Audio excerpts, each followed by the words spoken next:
In today's video, we're going to use our free seasonal analysis indicator to get a better understanding of how does the S&P perform in the month of July.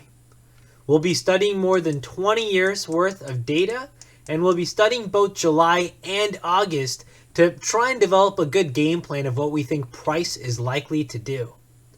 Now, if you don't already have the seasonal analysis indicator, it's a free download. You can download it on our website at tosindicators.com/indicator/seasonal-analysis. I'll leave a link to that in the description box below.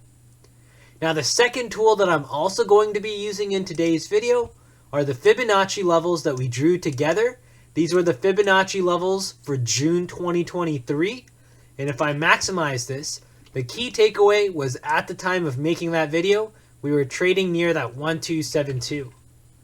Now, if we take a look to see where price action's currently trading, we've exceeded that 1272, and we've even exceeded the 1618 extension, gapping up above it just a few days ago.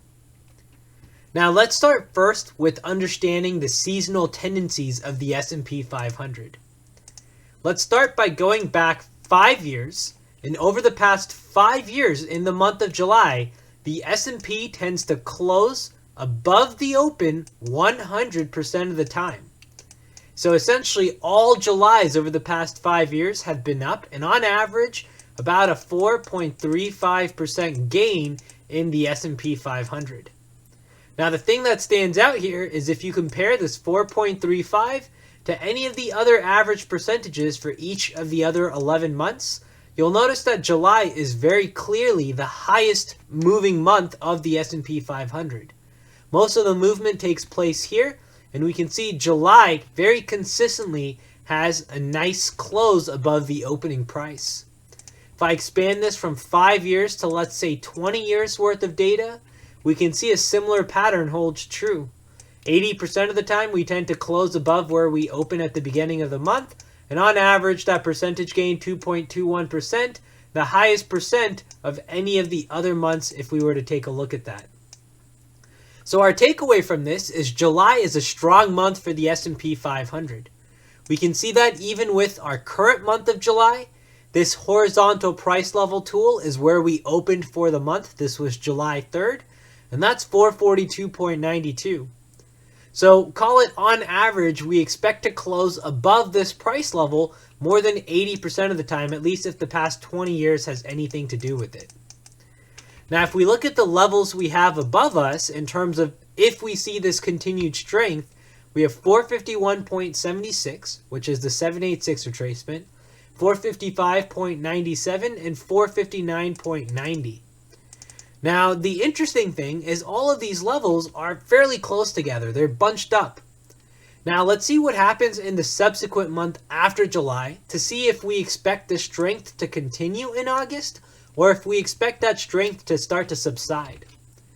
Now, starting first with the 5 years worth of data for August, we can see 60% of the time we tend to close above where we open, so still better than a coin flip, but the average percent gain for the month of August goes down, 1.38%. If I expand this from 5 years to 20 years, you'll notice August basically becomes a scratch, 0.04% movement on average.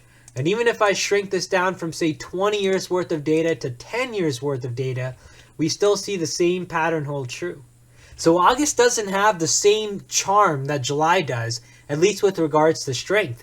So it wouldn't be all that, let's call it, unusual to see this July strength take us into this little cluster up here, somewhere in between here, and we start to see that strength falter off in the month of August. That's when we'd expect the markets to take a little bit of a breather, catch its breath, and we see the August seasonalities come into play.